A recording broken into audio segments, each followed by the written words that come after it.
Hi, I just wanted to share a little of what I've been working on. Anybody who's been following along at all knows I haven't been updating in a while. It's because I've been busy uh, preparing the Pont language. Now, I've talked about that a lot and I haven't showed anybody anything. You're probably wondering, is this for real? Or is it all just talk? So I thought about that and I thought, well, I'll read something that I just wrote. And so if anybody's interested, here's a little piece of something that's going into the lessons I'm working on.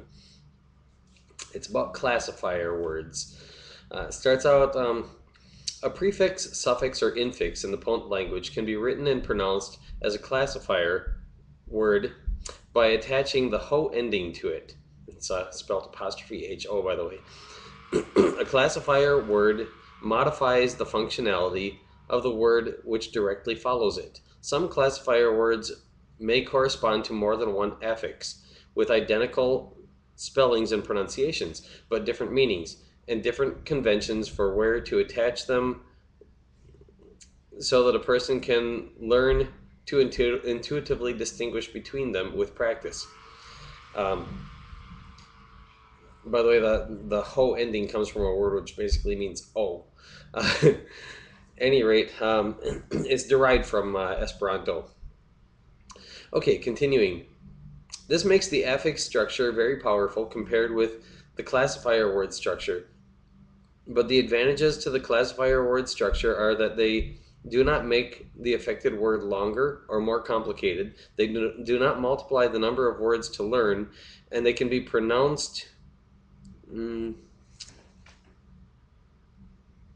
written as separate entities, making it possible to use words as classifiers, which might, for example, be difficult to pronounce between a word stem and its corresponding part of speech ending, or which might create an ambiguous spelling if concatenated into a certain word directly. People with linguistic backgrounds, which include the use of classifier words, will find that those words will fit nicely into Pont, and their functional purpose can be immediately recognized by other Pont speakers or readers upon first encounter, if the ho ending has been attached to them in order to declare their grammatical role. Each language has its own unique concepts when it comes to what words serve what purpose. Pont solves this problem by including multiple ways of structuring the same thought and allowing any word to be reclassified from one part of speech to another, and even on the fly addition of new parts of speech if need be.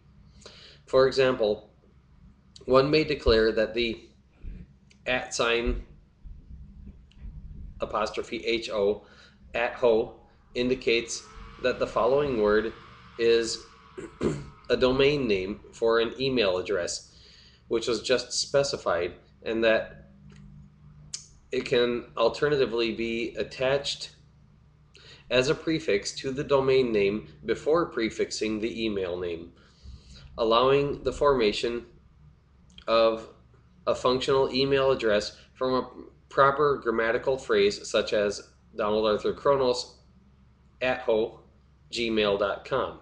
The at ho, of course, being the classifier word form of the at sign, using it as a separate word. And once a person has become accustomed with the way a particular classifier word fits into various morphological forms, that familiarity will allow them to mentally build up and break down complex morphologies, letting their brain deal with huge lists of large words as if they were moderate lists of mostly small words and phrases. Also, the Pont dialect system allows you to immediately apply small incremental stages of progress to what you already know, rather than making you treat your wealth of linguistic knowledge about your first language as if it's only in the way of you learning another one. So put that knowledge to use and try adding a bit of Pont to it. Not only will it bring you closer to having a whole new language at your disposal, but you will find that the language you started with becomes more powerful and more flexible when augmented with even a little Pont. And if you can teach that little bit of Pont to someone else, it won't be long before you can use it to communicate more effectively with that person. Plus, you'll still have the unaugmented version of the language you started with, so you will have lost nothing. Okay, that's it for that.